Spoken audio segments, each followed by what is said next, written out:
నమస్కారం.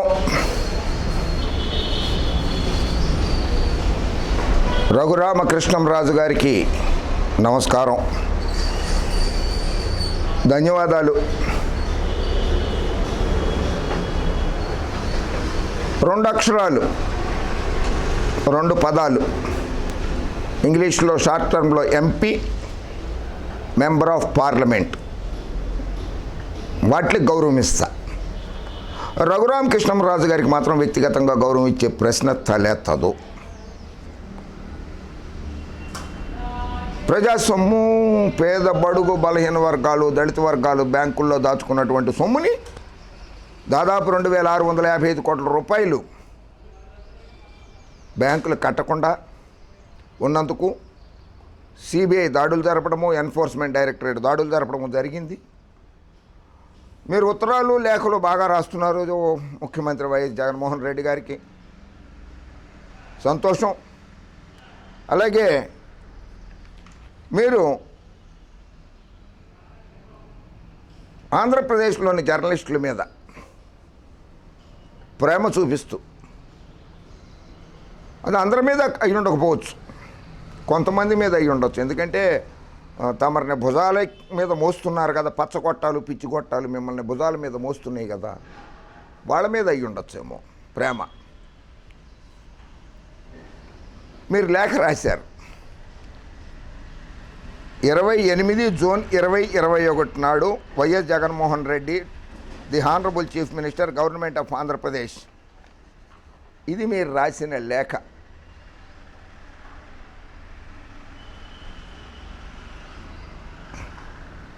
లేఖ రాసినందుకు ధన్యవాదాలు. ముఖ్యమంత్రి గారి దృష్టికి తీసుకొచ్చినందుకు ధన్యవాదాలు. జర్నలిస్టుల సమస్యల మీద స్పందించినందుకు ధన్యవాదాలు. కానీ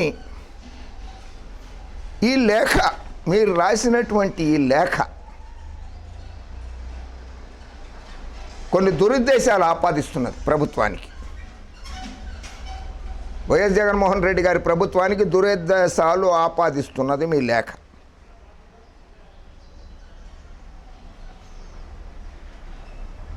తమరు చాలా తెలివిగలవారు రఘురామకృష్ణంరాజు గారు. మీరు రాశారు, subject flight of journalist in Andhra Pradesh, reference నవప్రభుత్వ కర్తవ్యాలు, లెటర్ నెంబర్ 9. ఇట్లా ఉత్తరాలు చాలామంది రాసేవాళ్ళు అండి బాబు. జైళ్ళల్లో ఉన్నప్పుడు మోహన్ దాస్ కరమ్చంద్ గాంధీ గారు రాసేవారు, నెహ్రూ గారు రాశారు, సుభాష్ చంద్రబోస్ గారు రాశారు, సర్దార్ వల్లభాయ్ పటేల్ గారు రాశారు. చాలామంది వాళ్ళతోటి మిమ్మల్ని పోల్చడం ఏంటి? అదే వాళ్ళంతా దేశభక్తులు, మీరు బ్యాంకు భక్తులు, పచ్చ మీడియా భక్తులు. మీరు బ్యాంకు భక్తులు, హుండీ దోచుకుంటానికి బ్యాంకుల్లోవి. సరే, ఇందులో చాలా విషయాలు ప్రస్తావించారు. Shockingly, due to unknown reasons, the committee was dissolved even without a single meeting being held. Even the orders for dissolving the committee were issued by our own government under wraps, post which again a fresh announcement has been made regarding a new journalist accreditation committee being set up with all details of members listed. Raghuramakrishnaraju గారు, భారతదేశంలో దాదాపు 60 కోట్ల మందికి దాదాపు ఆధార్ కార్డులు ఇచ్చారు. ఏం కమిటీలు ఉన్నాయ్యా? ఆంధ్రప్రదేశ్ రాష్ట్రంలో 2 కోట్ల మందికి రేషన్ కార్డులు ఉన్నాయి. ఏం కమిటీలు ఉన్నాయ్యా? ఎలక్షన్ కమిషన్ ఆఫ్ ఇండియా 90 కోట్ల మందికి ఓటర్ ఐడెంటిటీ కార్డులు ఇచ్చింది. 90 కోట్ల మందికి ఓటర్ ఐడెంటిటీ కార్డులు ఇచ్చింది ఓటు వేయడానికి, ఇగో నీలాంటి వాళ్ళని గెలిపించడానికి. ఆపోవాడిని అరవద్దని చెప్పు. నీలాంటి వాళ్ళకి 90 కోట్ల మందికి ఓటర్ ఐడెంటిటీ కార్డులు ఇచ్చింది. ఏం కమిటీలు ఉన్నాయి?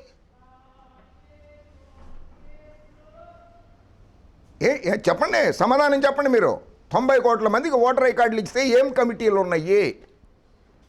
2 కోట్ల మందికి ఆంధ్రప్రదేశ్లో రేషన్ కార్డులు ఇస్తే ఏం కమిటీలతో ద్వారా ఇచ్చారు? నేను జర్నలిస్టులను వ్యతిరేకించడం లేదు. ఇగో నేను కూడా ఒక జర్నలిస్ట్నే. ఇది అక్రిడేషన్ కార్డ్ అంటే ఇట్లా ఉంటుంది. మీ పచ్చగొట్టాలని సమర్థించడం కోసము ఒక లేఖ రాసేయడం కాదు.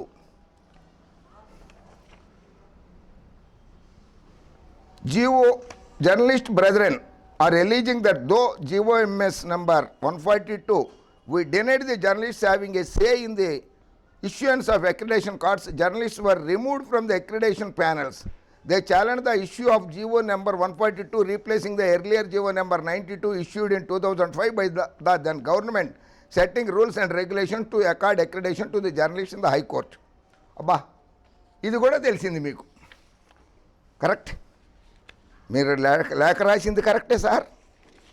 రఘురామకృష్ణరాజు గారు లేఖ బాగా రాశారు. మీరు కోర్టుల చుట్టూరే తిరుగుతున్నారు, లాయర్ల చుట్టూరే తిరుగుతున్నారు. మీ దగ్గర చాలామంది లాయర్స్ ఉన్నారు, దేశంలోనే పేరు ప్రఖ్యాతిని గాంచినటువంటి లాయర్లు మీ దగ్గర ఉన్నారు. మీరు ఈ లేఖ రాసింది 28 జూన్, 28 జూన్ ఇది లేఖ రాశారు మీరు. ఈ లేఖలో మీరు ప్రస్తావించారు, challenged the issue GO number 142 in the high court. ఇది హైకోర్టు జడ్జిమెంట్. జస్టిస్ శ్రీ ఎం సత్యనారాయణమూర్తి గారు ఇచ్చారు. హానరబుల్ జస్టిస్ ఎం సత్యనారాయణమూర్తి గారు ఈ జడ్జిమెంట్ 18/6 అంటే 18/6 నాడు జడ్జిమెంట్ ఇస్తే 10 రోజుల తర్వాత మీరు ఈ లేఖ రాశారు. ఆహాహా, చాలా తెలివిగల వాళ్ళు అనుకున్నాను కానీ ఇంత దద్దమ్మ అనుకోలేదు మిమ్మల్ని.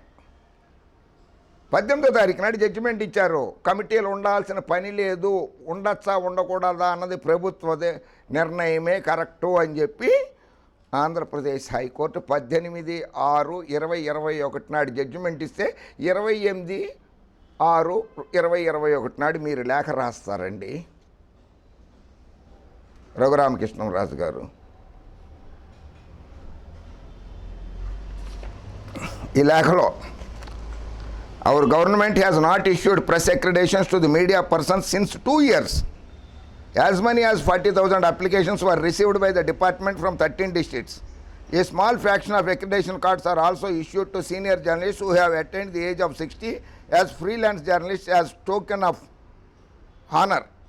The department says that out of 40,000, they found 32K applications in order, but that number was verified as 17K only. So far we have issued 470 odd cards and another 400 may be issued. మీరే చెప్పేశారు చాలా మటుకు.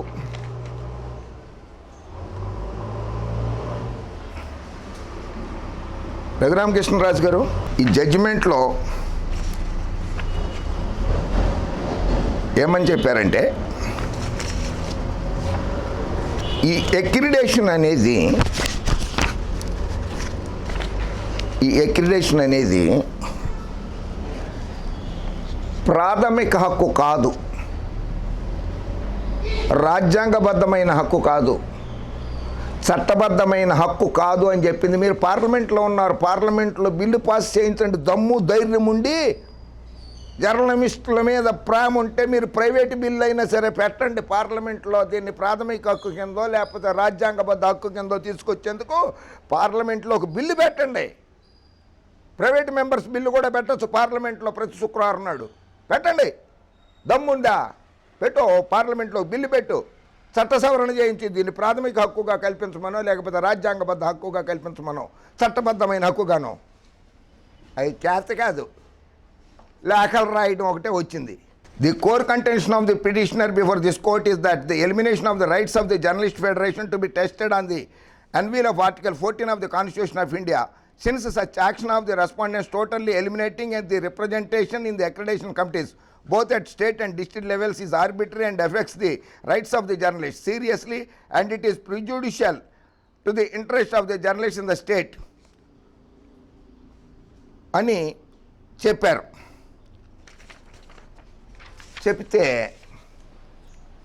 Court చెప్పింది, undoubtedly the earlier guidelines of 2019 were based on the central government of India guidelines, but suddenly the representation of the journalists were reduced from 5 to 2, and later in the impungent government order the representation of the journalists was totally eliminated in the accreditation committee.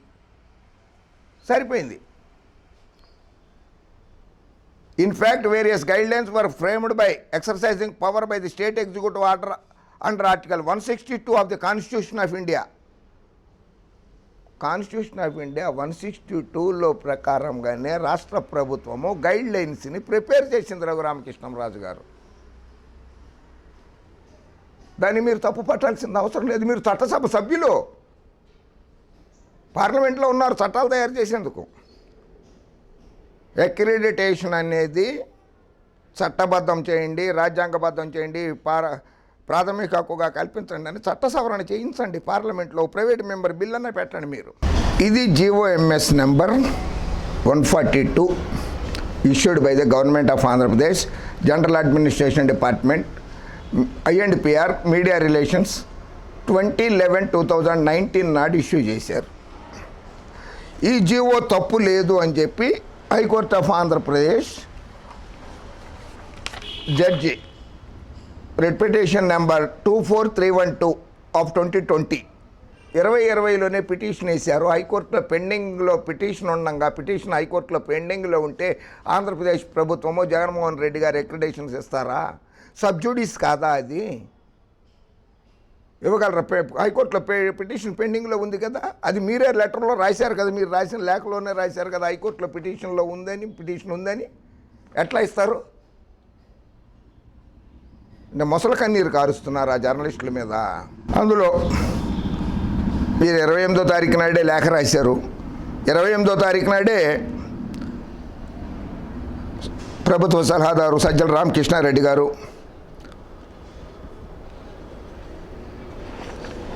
Whip Srikanth Reddy గారు press conference పెట్టారు. కొత్త అక్రిడిటేషన్ల ప్రక్రియ, online ప్రక్రియ ప్రారంభమైంది. July 4 వరకు, ఈ నెల 4వ తారీఖు వరకు కూడా ఆన్లైన్ దరఖాస్తులకు సవరణకు అందుబాటులో వెబ్సైట్లో పెట్టారు. పీడిఎఫ్ ఫార్మాట్లో ధ్రువపత్రాలు అప్లోడ్ చేయడానికి అవకాశం కల్పించారు. మీడియా సంస్థ మారిన పాత్రికేయులు యాజమాన్య సిఫార్సుతో లేఖతో సహా కొత్తగా దరఖాస్తు చేసుకోవాలని చెప్పారు. తుమ్మా విజయ్ కుమార్ రెడ్డి గారు, commissioner information and public relations చేస్తున్నారు. మా ఇన్ఫర్మేషన్ సమాచార శాఖ మంత్రి గారు పేరు నాన్నగారు కూడా చెప్పారు.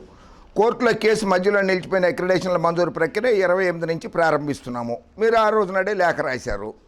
గతంలో ఎన్నడూ జర్నలిస్టులకు ఈ సమస్య ఉత్పన్నం కాలేదు. ఇప్పటిదాకా సమాచార శాఖ వెబ్సైట్లో 40,442 మంది అక్రిడిటేషన్ల కోసం నమోదు చేసుకున్నారు. ఇందులో 32,312 మంది ప్రూఫ్లతో పెట్టినారు. 17,139 మంది అర్హులుగా తేలారు. కోర్టు కేసు కంటే ముందు 874 మందికి ఇచ్చారు. 90 దరఖాస్తులను రిజెక్ట్ చేశారు. 6,490 మంది దరఖాస్తులు డిఫర్ అయ్యారు. వాళ్ళు అవి సరి చేసుకోవాలి వాళ్ళు.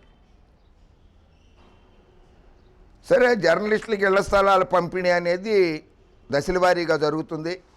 దాని గురించి మంగళగిరి ఎమ్మెల్యే గారు, ఇది మందలగిరి మాలోకం పప్పు గారిని ఓడించారే ఆయన, ఆళ్ల రామకృష్ణారెడ్డి గారు రాష్ట్ర శాసనసభలో అడిగారు ప్రశ్న.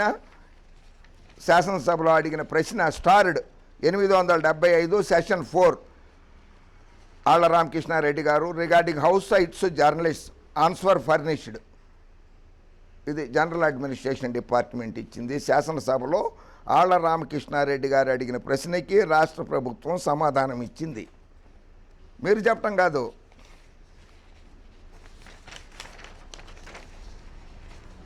The proposal to allot 3 cents of land each eligible accredited working journalists of Andhra Pradesh in their place of working has been accepted in principle. శాసనసభలో మంత్రి గారు సమాధానం చెప్పారు 27/4/21 నాడు ఏప్రిల్లోనే.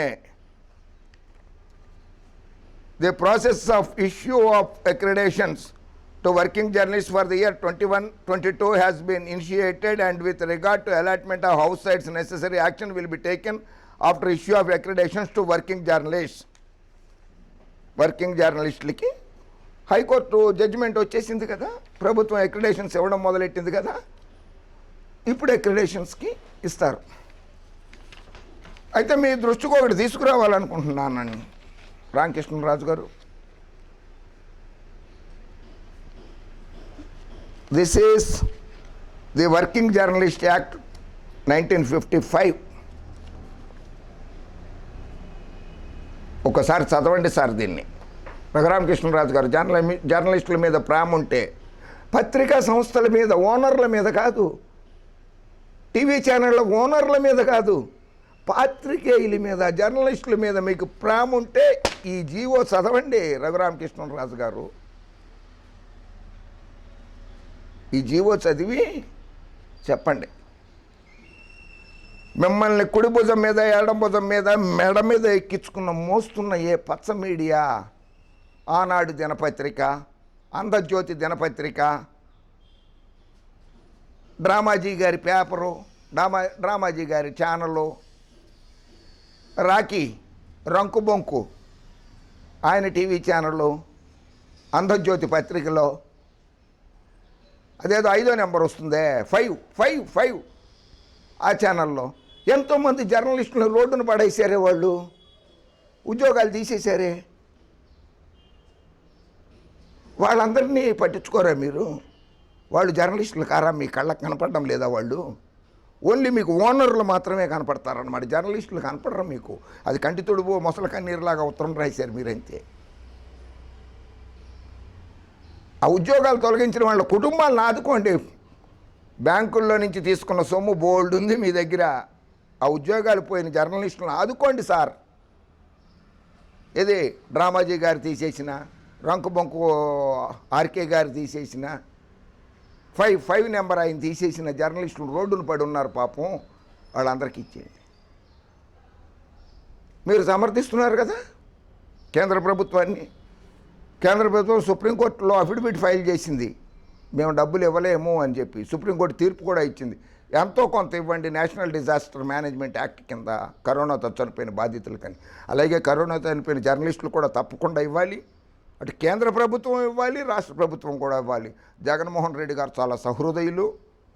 గ్యాస్ బాధితులైనప్పుడు ఎల్జీ గ్యాస్ బాధితులకి ఇచ్చారు, అలాగే చాలామందికి ఇచ్చారు, జర్నలిస్టులకు కూడా ఇస్తారు. మీరు ఉత్తరం రాసినంత మాత్రాన కాదు, అది ఆయన ఇస్తారు. కానివ్వండి, అక్రిడేషన్ల ప్రక్రియ పూర్తి కానివ్వండి. అయినా ఒక విషయం తెలియగడుగుతాను, ఈ వర్కింగ్ జర్నలిస్ట్ యాక్ట్ని మీకు సలహాలు ఇస్తూ మిమ్మల్ని ప్రోత్సహిస్తున్నారే బాబు గారు, సిబిఎన్ గారు, ఆయన ముఖ్యమంత్రిగా ఉండగా ఆంధ్రప్రదేశ్లోనూ అక్రిడేషన్ ఉండొచ్చు, తెలంగాణలోనూ అక్రిడేషన్ ఉండొచ్చు అని చెప్పారు. దేశంలో ఎక్కడా ఈ పరిస్థితి లేదే. 2 రాష్ట్రాలలో అక్రిడేషన్లు ఉండాలన్నది లేదు ఎక్కడ. 2 రాష్ట్రాలలో అక్రిడేషన్ ఉండకూడదు, ఒకటే రాష్ట్రంలో ఉండాలి. అయినా తన అనుకూల మీడియాకి కావాలి కదా అని ఆంధ్రప్రదేశ్, తెలంగాణ మా సోదర జర్నలిస్టులు కనుక అందరం కూడా సాధారణంగానే ఆహ్వానించాం ఆ పరిస్థితిని. కానీ అది చట్టవిరుద్ధం, అలా ఉండకూడదు. అయినా సరే ఆహ్వానించాం మేము. సో చట్టవిరుద్ధంగా ప్రవర్తించారుగా చంద్రబాబు నాయుడు గారు కూడా. ఆయన్ని ఎందుకు క్వశ్చన్ చేయలేదు ఆ రోజు నాడు మీరు?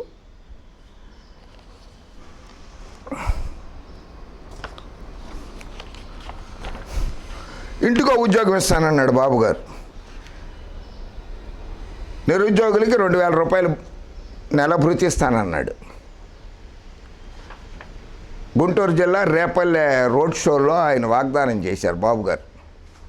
ఆయనకు కూడా ఒక లేఖ రాయండి, ఆయన ఎందుకు ఇవ్వలేకపోయాడో, ఆయన అధికారంలో ఉన్నప్పుడు ఎందుకు ఇవ్వలేదో, ఆయన్ని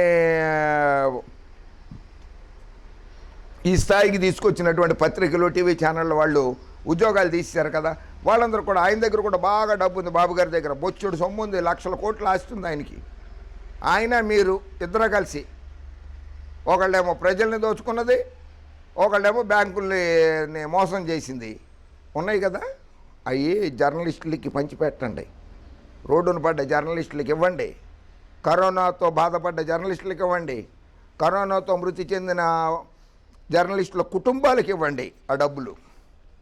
రఘురామకృష్ణరాజు గారు, ఆఖరిగా చెప్తున్నాను,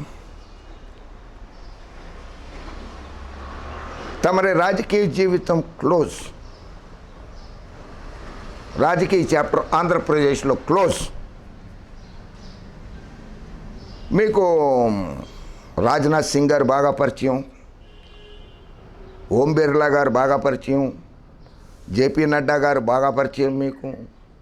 ఇంకా చాలామంది నార్త్ ఇండియా, హర్యానా రాజకీయ నాయకులు పరిచయం, ఉత్తరప్రదేశ్ రాజకీయ నాయకులు పరిచయం, బీహార్ రాజకీయ నాయకులు పరిచయం, మీకు చాలామంది పరిచయం ఉన్నారు. ఆంధ్రప్రదేశ్లోనూ తెలంగాణలోనూ మీరు మళ్ళీ ఎన్నికలలో ఎమ్మెల్యేగా కూడా గెలవలేరు, ఎంపీగా కూడా గెలవలేరు. అది మాత్రం వాస్తవం. కనుక తెలంగాణ ఆంధ్రప్రదేశ్ని వదిలిపెట్టాయి, నువ్వు వెళ్ళిపో. నీకు తెలిసిన వాళ్ళు ఉన్నారు కదా, బోల్డ్ మంది ఉన్నారు నీకు. హర్యానా వాళ్ళు తెలుసు, యూపీ వాళ్ళు తెలుసు, బీహార్ వాళ్ళు తెలుసు కదా. అక్కడికి వెళ్ళిపోయి ఏదో ఒక పార్టీలో చేరు. అక్కడ ఆ పార్టీ తరఫున ఆ రాష్ట్రాల్లో పోటీ చేయడానికి ప్రయత్నించి మళ్ళీ ప్రజాసేవ చేయడానికి రా. మీరు అలా వస్తారని ఆశిస్తూ జై హింద్.